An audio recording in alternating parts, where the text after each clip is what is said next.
Hey, it's me, Nalthazar, and welcome to another episode of Achieving Perfection. This is going to be for Battle of the Four Tribes Part 2 and the 3.2 Azor's Gateway node.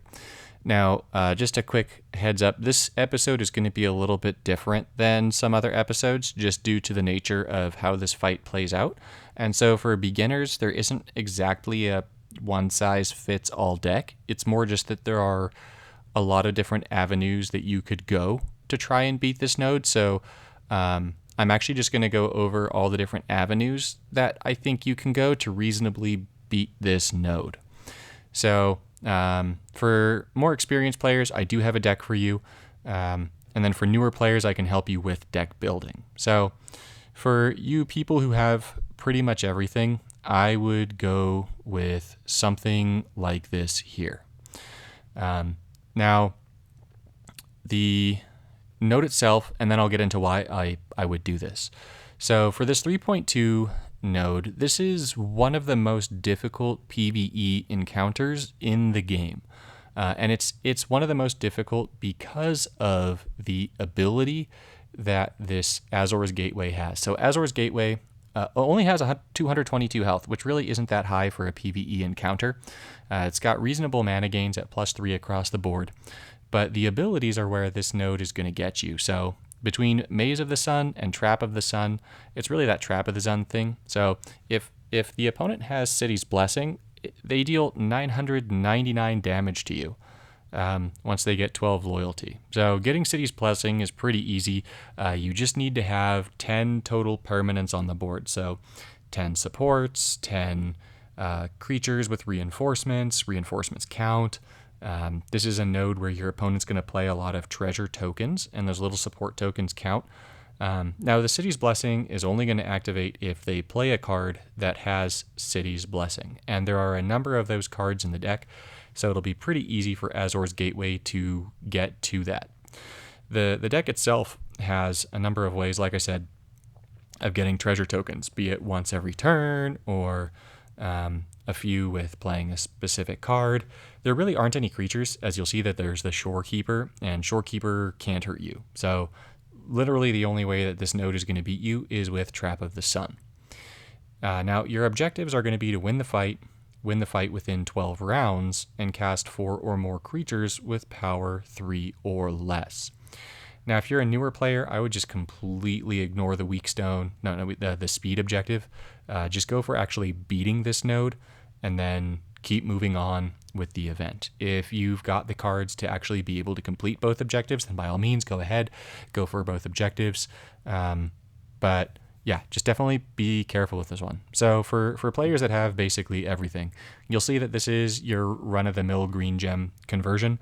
We've got 2 creatures that are going to have power 3 or less in Rashmi, who is our loop generator. So this is the thing that's going to enable us to loop the green gem conversion.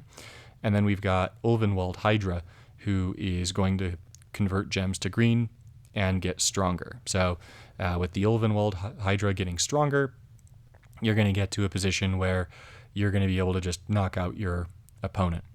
Now, naturally, you need to draw into Rashmi. Rashmi is the key to this deck, so that's why we have things like Court of Calling, which is going to enable us to fetch and play Rashmi. That's going to count as a cast. And then we've got Blue Sun Zenith to try and draw through to get to Rashmi. Now, you'll see that I've also got another creature. I've got Platinum Angel here.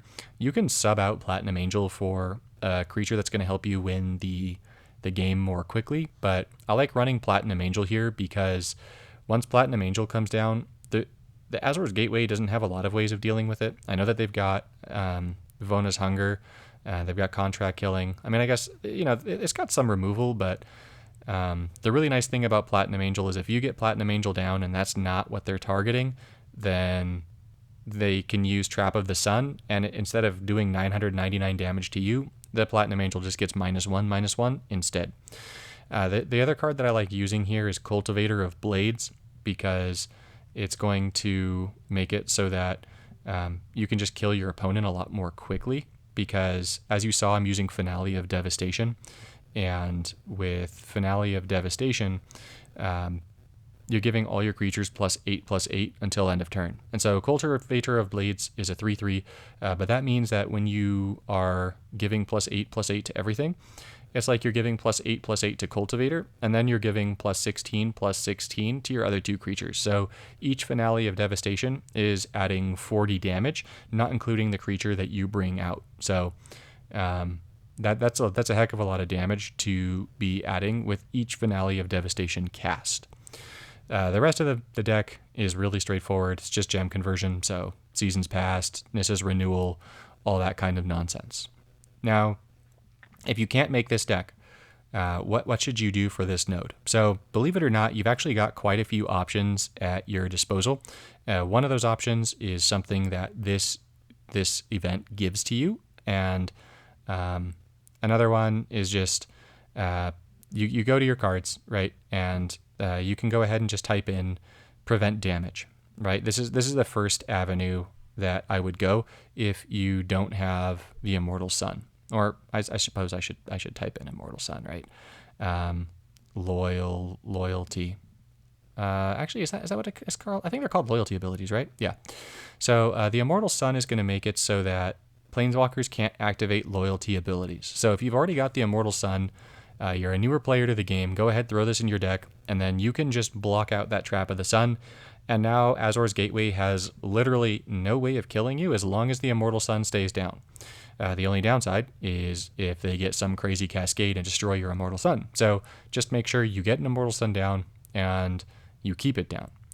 Another option here includes Sorcerer's Spyglass. I don't like this one as much because it loses shields, so you can't rely on this staying down as effectively, but while it's in play, your opponent can't activate loyalty abilities. So they won't be able to use Trap of the Sun, and they won't be able to burn you for 999 damage.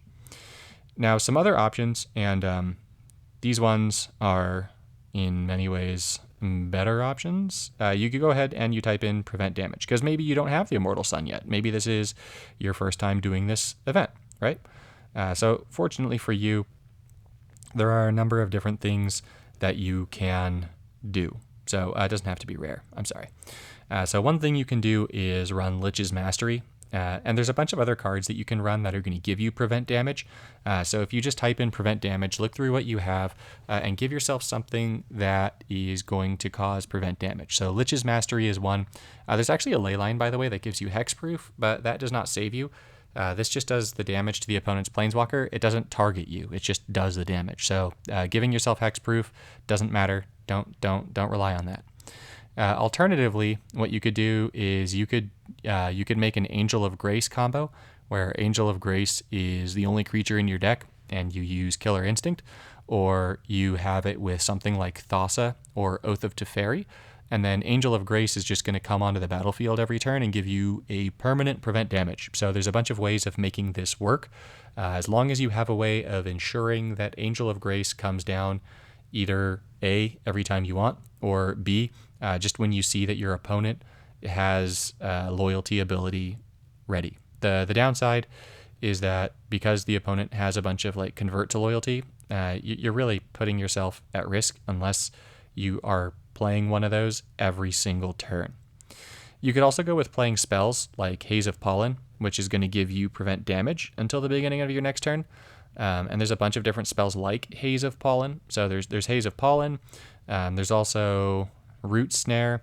Pause of Reflection does not work. So I wish something like this did, because it's until end of turn. But because Azor's Gateway doesn't have any creatures that can attack, you're not going to be able to flash this in, so it's not going to be able to do anything for you. Don't rely on that. So if you give yourself one of these ways of gaining prevent damage, then you can just prevent those 999 damage bursts, and then you just make a deck that's going to slow and steady win you the race. Just remember, there's a lot of gem conversion with loyalty stuff for the Azor's Gateway deck, and so as a result of that, you're going to find yourself in a position where they might destroy your supports. So just make sure that you've got some card draw, you've got a way of playing them over and over again.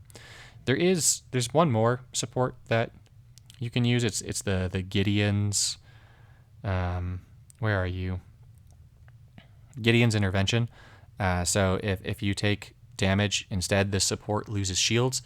So you can actually go with a deck that uses this and Starfield of Nyx. There are a bunch of really good Starfield of Nyx decks that you can run to stop this, and that'll work really well for you too.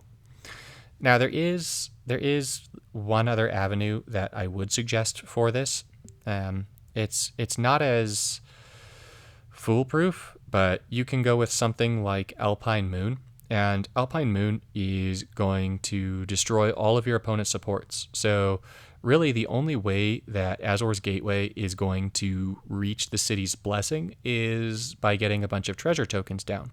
And so if you've got Alpine Moon down, and you can ensure that your opponent doesn't have land supports down, basically you just run some other forms of support removal, then you can pretty reliably use Alpine Moon to destroy all of your opponent's treasures whenever they play them.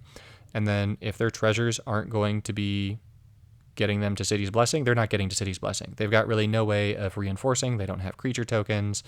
It's really just all about reinforcing supports and playing supports. So if you can stop the support game, then something like Alpine Moon is going to serve you pretty well. Or there's the two mythic ones. So Haphazard Bombardment is one, and that's just going to go ahead and just destroy blocks of supports. So it's going to destroy all your opponent's supports, and then it's going to destroy itself. Or you can also run something like Doom Foretold, which is also going to systematically destroy some of your opponent's supports. The thing I don't like about this one is that it says non-token, so it won't get rid of the treasures, but it'll get rid of all the things that make the treasure. So something like this can work if you don't have any of the other things. So really, option one, in summation, go to your filters, see if you have any of the stuff that's going to enable you to prevent damage. If you've already played this before, just go ahead and throw an Immortal Sun in your deck, and that should do you just fine. And then otherwise go for the prevent damage or destroying supports every turn so that your opponent doesn't overwhelm you and get that trap of the sun down. So as for Planeswalkers, what Planeswalker do you choose? Really just choose your best Planeswalker that's going to enable you to play your prevent damage cards, or your best Planeswalker, and then just throw Immortal Sun in, right? So yeah, that's really what I do to beat this node and get all of the objectives.